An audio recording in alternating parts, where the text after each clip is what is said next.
Welcome back to Astrophiles, everybody. Steve and I were just talking the other day when we teach our classes a little bit about some unique connections between the history of astronomy and the history of physics, and sometimes they mingle very, very well. And today we're going to learn a little bit about the mass of Jupiter. You know, 400 years ago, they determined the mass of some of the planets, but not all. For instance, Mercury and Venus, those masses weren't really fully known until the 1960s and 70s. So today it is the mass of Jupiter. I also need to note that for the first time in Astrophiles history, we are filming in front of a live studio audience. Now, it might also be worth noting that that equals our number of current subscribers. So if you're interested in helping unbalance that situation, you can smash that like button right now for more future Astrophiles content notifications. Nice. I'm glad we're retaining our dignity here. Yes. So anyways, okay, well, back to some seriousness. The mass of Jupiter, 400 years ago, there was a renaissance that was occurring, not just in terms of art and thinking, but in thinking of science, you know, and people such as Galileo, Newton, Copernicus, they started getting realizations of how our world worked, not just from astronomy, but also science, and some of these connections were kind of neat. Well, to get the mass of Jupiter, one thing they realized that, you know, there are moons that orbit Jupiter. So let's say this is the orbit of a moon, and this is Jupiter itself. Jupiter has 4 Galilean moons, Io, Ganymede, Callisto, and Europa, but it also has like 75 other moons. And but I just have one drawn here, and to start today, we're going to say that this is a circular orbit.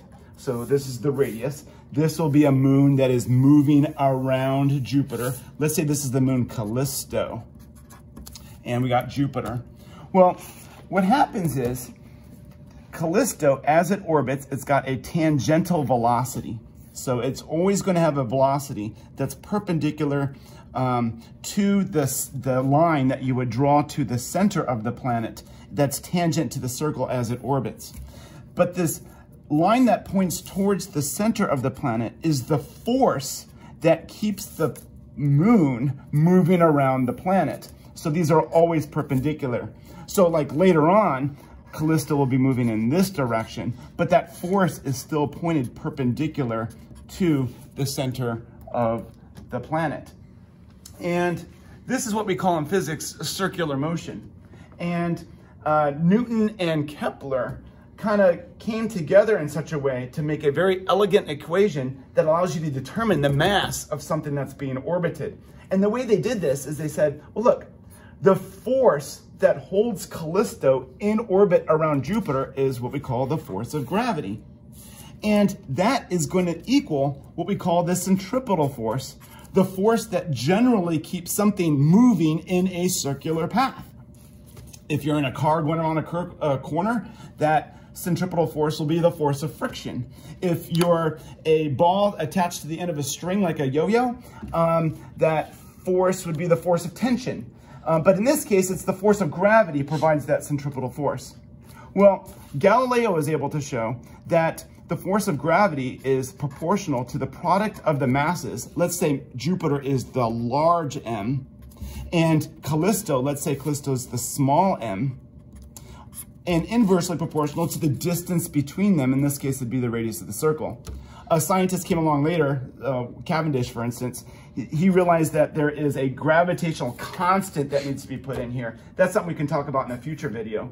But anyways, this is the Newtonian form for the force of gravity, and that is equal to the centripetal force. The centripetal force has its own physics equation. It's the mass of the object that is orbiting, in this case, little m, and multiplied by the square of the velocity, how fast it's moving, divided by that radius. Now you can see that there's some things here, like one, I can cancel out the little m's, I can combine the r's, I can do some cool stuff here, but it's going to result in an equation if I also indicate that the velocity is equal to a distance over a time, which is the circumference of a circle, 2 pi r divided by t. By the time I put all of this into here and combine all this stuff together, it can be shown that the mass of a planet that is being orbited by a moon is equal to 4 pi squared r cubed all over capital G t squared. This is called the Newtonian form of Kepler's third law. In the future, we'll probably do a video on Kepler's laws. He's got 3 laws himself. And the third law actually has elements that are apparent in this equation here. But today we're talking about the mass of Jupiter, so we won't talk about Kepler's third law anymore. So this is the mass of a planet that is being orbited in a circular fashion by a moon. But orbits aren't really circular. No, that's true. I mean, even Earth varies its distance from the sun over time. That does not cause seasons, by the way. Maybe another future video. But yeah, orbits are circular. It's kind of interesting because what you can do is, let's say I draw an elliptical orbit. So here's an ellipse, and let's put Jupiter over here. So here's Jupiter. And the moon Callisto is still on the path. In this case, it's not a circle just being a special ellipse.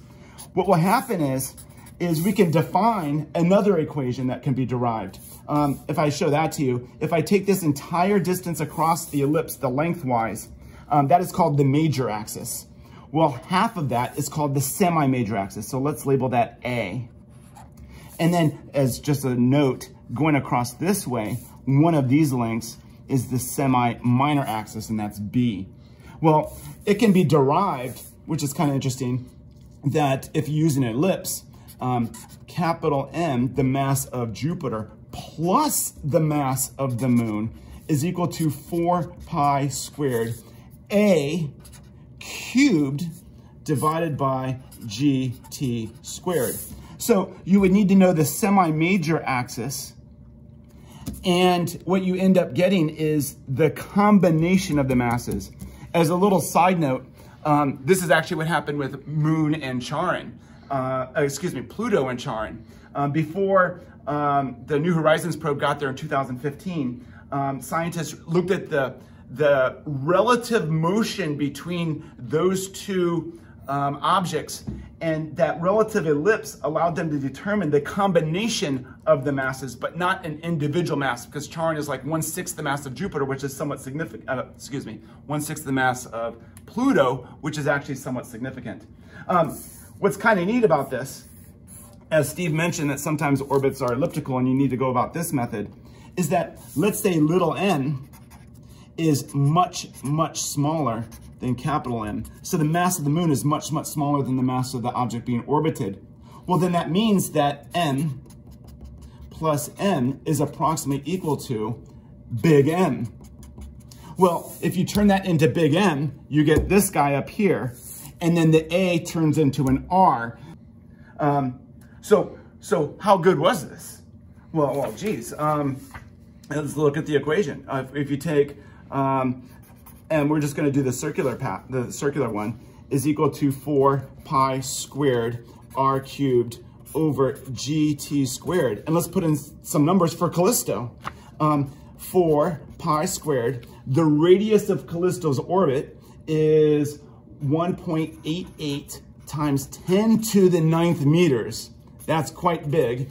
Divided by the gravitational constant, I'll just tell you what this number is, 6.67 times 10 to the minus 11th, multiplied by the time for Callisto to go around, 1.44 million seconds squared. Where did they come up with those numbers?